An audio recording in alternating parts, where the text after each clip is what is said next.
Latest எபிசோடுகளை விளம்பரங்களே இல்லாமல் காணுங்கள். சரிம்மா, இப்ப என்னதான் பண்ணலாம் சொல்லுங்க. இந்த கல்யாண ஏற்பாட்டை நிறுத்துங்க. அதான் இதுக்கு ஒரே வழி.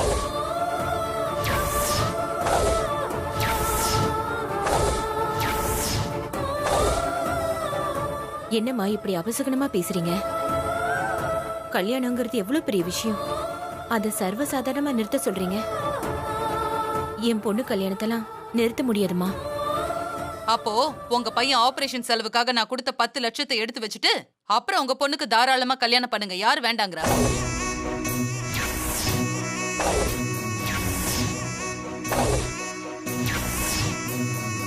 என்னம்மா எப்படி பேசுறீங்க? உங்களுக்கும் கல்யாண வயசுல ஒரு பொண்ணு இருக்கா, கொஞ்சம் யோசிச்சு பேசுங்கம்மா.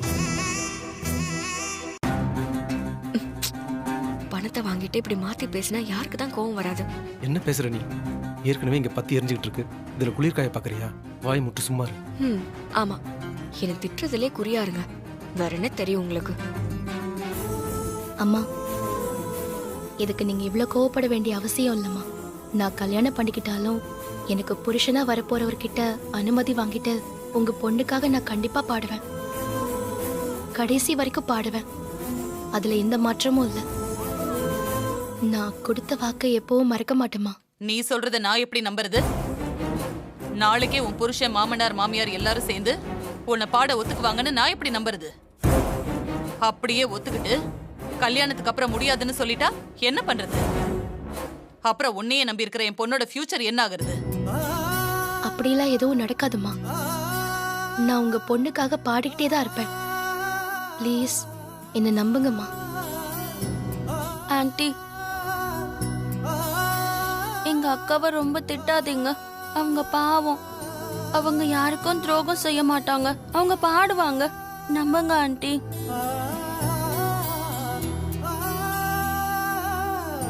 தர்மலிங்கம், இப்படியே பேசிட்டு போனா எப்படி?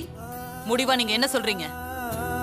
இல்லம்மா, உங்க பணத்தை நான் எப்படியாவது திருப்பி கொடுத்துட்றேன். எனக்கு என் பொண்ணு கல்யாணம் தான் முக்கியம்.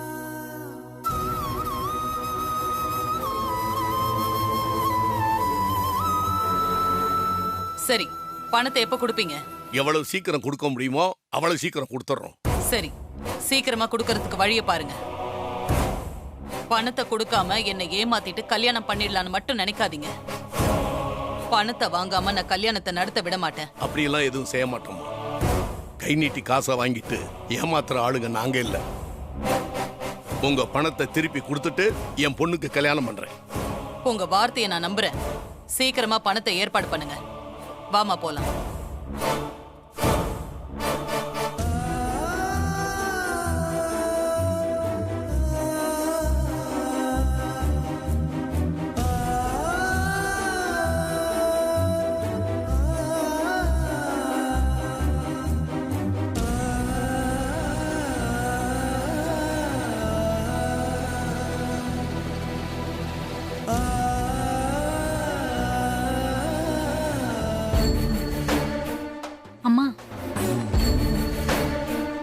பாட்டுக்கு வாயை வச்சுட்டு சும்மா இருக்காம பணத்தை திருப்பி கொடுங்கன்னு சொல்லிட்ட.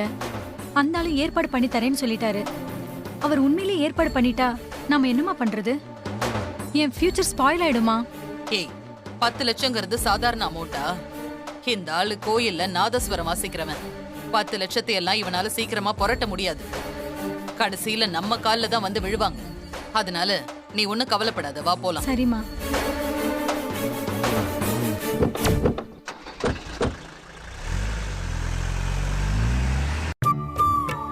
அப்பா, ஏன்பா அவசரப்பட்டு பணத்தை திருப்பி தரேன்னு சொல்லிட்டீங்க? அவ்வளோ பெரிய அமௌண்ட்டை நம்மளால திருப்பி தர முடியுமா? கொஞ்சம் யோசிச்சு பேசிருக்கலாம்லப்பா. இதுல யோசிக்கிறதுக்கு எதுவுமே இல்லம்மா. எனக்கு உன் கல்யாணம் தான் முக்கியம். அதுக்கு எவ்வளவு பிரச்சனை வந்தாலும் அதையெல்லாம் சந்திக்க நான் தயாரா தான் இருக்கேன்.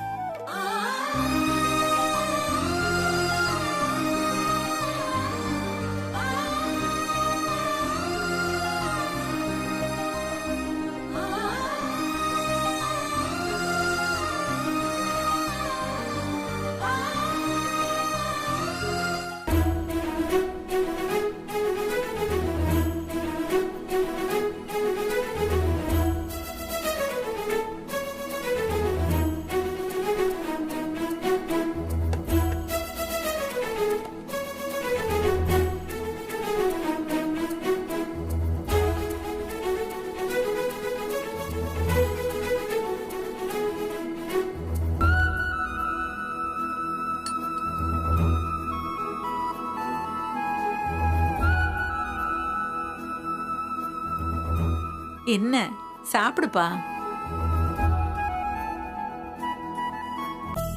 மா பரிமாறதான் அண்ணிங்க இருக்காங்களா, நீங்களும் உட்காந்து சாப்பிடுங்க. நீ சாப்பிடுப்பா. நான் சாப்பிட்றேம்மா, நீங்க உட்காருங்க. ஆ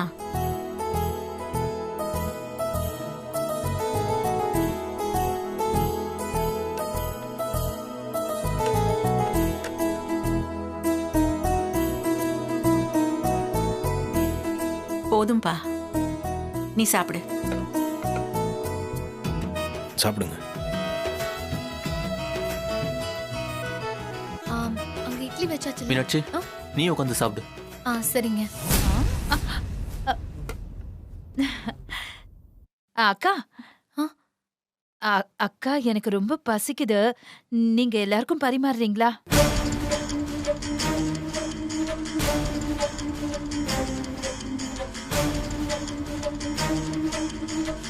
அக்கா என்ன பாக்குறீங்க? பரிமாறுங்கக்கா. போதுங்கா.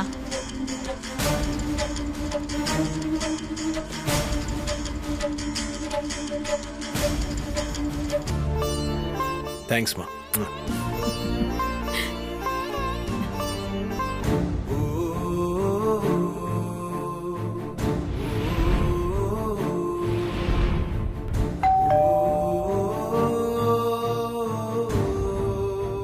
வாங்க வாங்க தர்மலிங்கம், வாங்க உள்ளார வாங்க.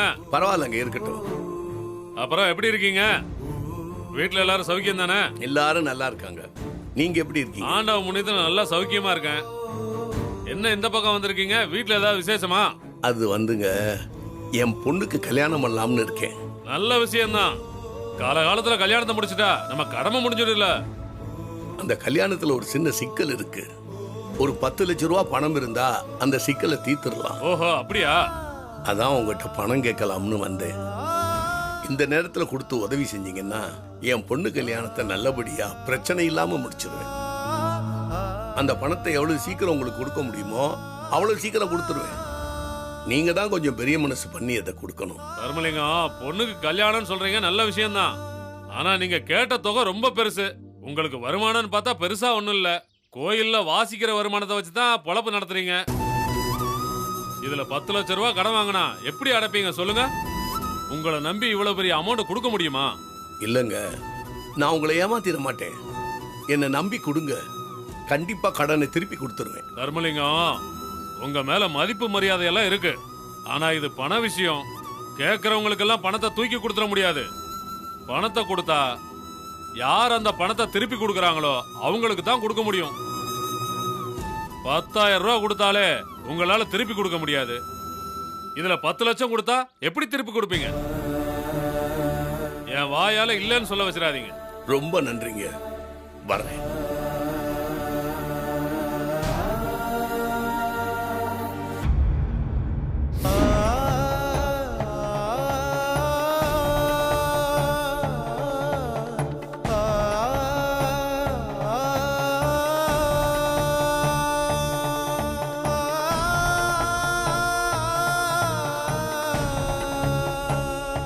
வட்டிக்காரர் வீட்ல இருந்து எதுக்கு போறாரு?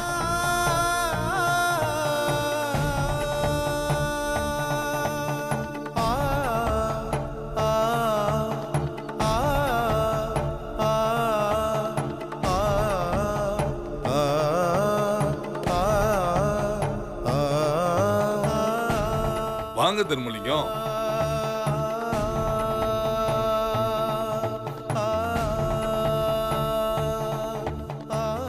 எப்படி இருக்கீங்க தர்மலிங்கம்? தொழிலெல்லாம் எப்படி போயிட்டு இருக்கு? நம்ம தொழிலை பத்தி தான் உங்களுக்கு நல்லா தெரியுமே, புதுசா சொல்றதுக்கு என்ன இருக்கு? அப்புறம் என்ன, மளிகை சாமான் ஏதாவது வாங்க வந்தீங்களா? இல்ல தம்பி, என் பொண்ணு கல்யாணத்துக்கு ஒரு 10 லட்சம் ரூபாய் தேவைப்படுது. அதான் உங்ககிட்ட கேட்கலாம்னு வந்தேன். நீங்க நிறைய பேருக்கு கடன் கொடுத்து உதவி இருக்கீங்க. அதே மாதிரி என் பொண்ணு கல்யாணத்துக்கும் உதவுனீங்கன்னா என் பொண்ணு கல்யாணம் நல்லபடியா நடக்கும். தர்மலிங்கம், நான் மளிகை கடைக்காரன். கரரா பேசிதான் பழக்கம். உங்களால என் மளிகை கடை பாக்கியே தீர்க்க முடியல. நீங்க 10 லட்சம் ரூபாய் கடை வாங்கி எப்படி கட்ட போறீங்க? உங்களால முடியாது தர்மலிங்கம். என்கிட்ட பேசி டைமை வேஸ்ட் பண்ணாம கிளம்புங்க.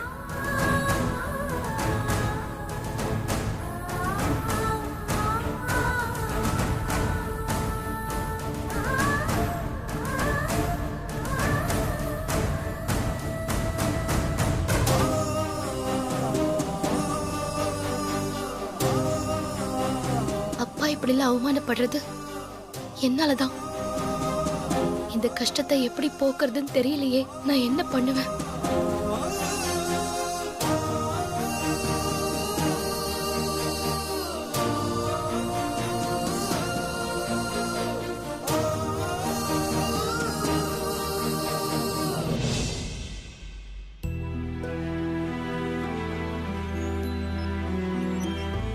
இந்தாங்க.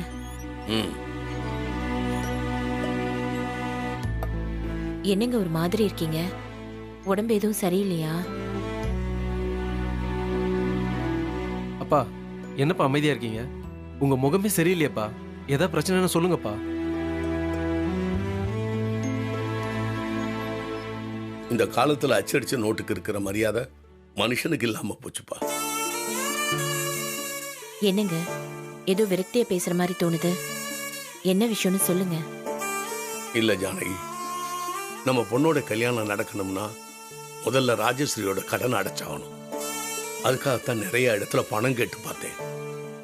ஒருத்தர் கூட உதவி பண்ண ரெடியா இல்லை. உன்னை நம்பி எப்படி கடன் கொடுக்கறதுன்னு கையை விரிச்சிட்டாங்க. என்ன பண்றதுன்னு ஒண்ணுமே புரியல ஜானகி.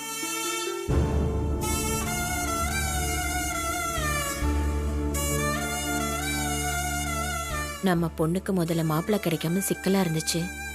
இப்ப மாப்பிள்ளை கிடைச்சும் பணத்தால சிக்கலா இருக்கு. காலம் முழுக்க அவ கஷ்டப்படணும்னு அவ தலையில எழுதியிருக்கு போல இருக்கு. அப்பா, இதுக்காக தான் அந்த ராஜஸ்ரீ அம்மா கிட்ட பணத்தை கொடுக்கறேன்னு எதுக்கு ஒத்துக்கிட்டீங்கன்னு நான் அப்ப கேட்டேன். இப்ப பாருங்க, பிரச்சனையில மாட்டிக்கிட்டோம். இல்லம்மா, அப்பா சொன்னதை தான் நான் இப்பவும் சொல்றேன். எப்படியோ எனக்கு உன் கல்யாணம் தான் முக்கியம். பணமெல்லாம் 2ஆம் பட்சம்தான். சரிங்க, இப்ப பணத்துக்கு என்ன பண்றது? அதுக்கு ஒரே ஒரு வழிதான் இருக்கு ஜானகி. என்ன வழிங்க? இந்த வீட்டை வித்தா 10 லட்சம் ரூபாய்க்கு மேல கிடைக்கும். அதுல அந்த அம்மாவுடைய கடன் அடைச்சிட்டு மிச்ச பணத்தை வச்சு தீபாவுடைய கல்யாணத்தை முடிச்சிடலாம்னு நினைக்கிறேன். நீ என்ன சொல்ற?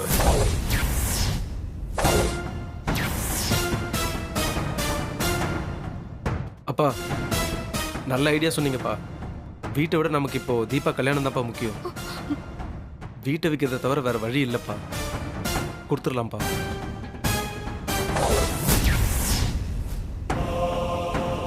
ஆமாங்க, எனக்கும் இதுதான் சரின்னு படுது. யாராவது சீக்கிரம் பணம் தரவங்களா பார்த்து இந்த வீட்டை வித்துட்டா தீபா கல்யாணத்தை நல்லபடியா முடிச்சிடலாங்க. நல்லா இருக்கு. குடும்பமே சேர்ந்து சூப்பரா பிளான் பண்றீங்க. ஆனா இதுக்கெல்லாம் நான் ஒத்துக்க மாட்டேன்.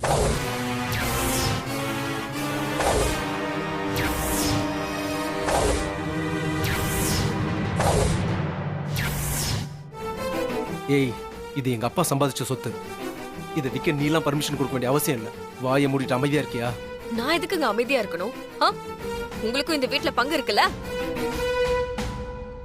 இவ கல்யாணத்துக்கு வீட்டை வித்துட்டா நாமள என்ன தெருவில் நிக்கிறதா? பெருசா வசதி இல்லைனாலும் சொந்த வீடு இருக்குன்னு எங்க அப்பா இங்க கட்டி கொடுத்தாரு. நீங்க இந்த வீட்டுக்கே வேட்டு வைக்க பாக்குறீங்களா? இதுக்கெல்லாம் நான் ஒத்துக்க முடியாது.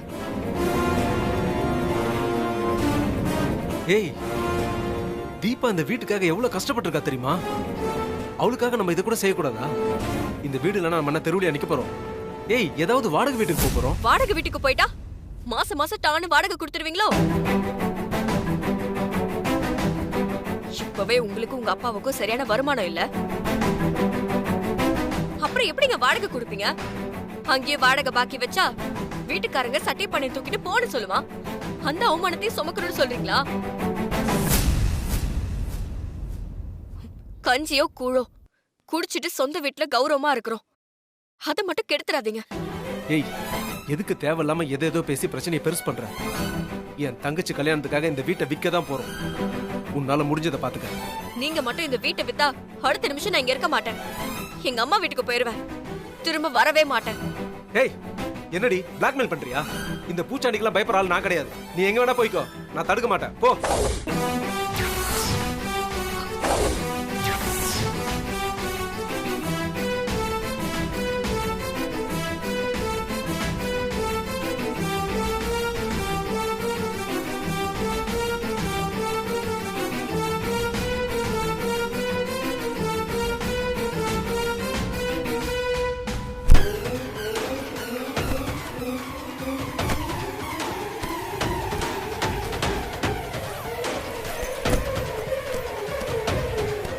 அண்ணி, இப்ப எதுக்கு அண்ணி வீட்டு விட்டு போறீங்க? அண்ணன் கிட்ட நான் பேசுறேன். என்னது? நீ பேசுறியா? எல்லாம் உன்னால தானே. உனக்கு கல்யாணம் ஆகணுங்கிறதுக்காக நாங்க நடுத்தெருல நிக்க முடியுமா? என் புருஷனை வீட்டை விட்டு வெளியே போன்னு சொன்னதுக்கு காரணமே நீதான். நான் எங்க அம்மா வீட்டுக்கே போறேன். அண்ணி சொன்னா கேளுங்க அண்ணி. அண்ணி ஹே, பேசாத.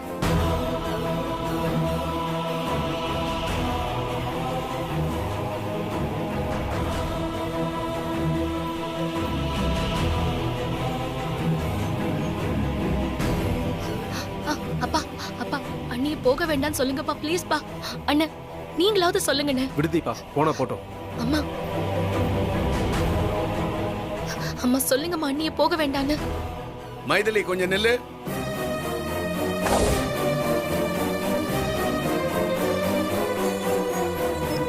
பா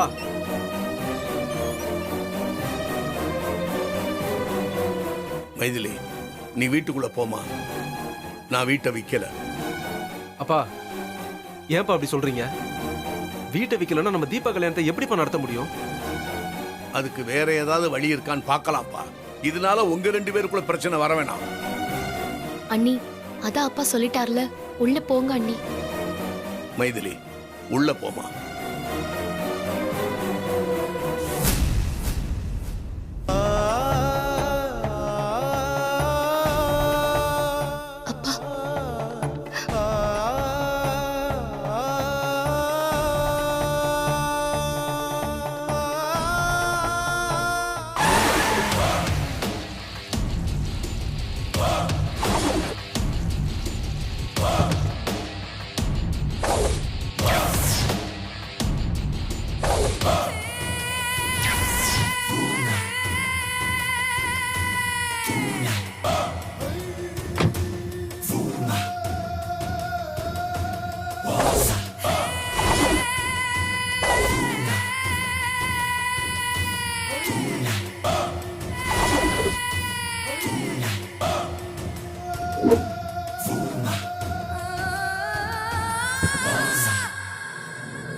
என்ன மேடம் வீட்டையே பார்த்துட்டு இருக்கீங்க? இதான் சார் வீடு, வாங்க உள்ள போலாம். போங்க.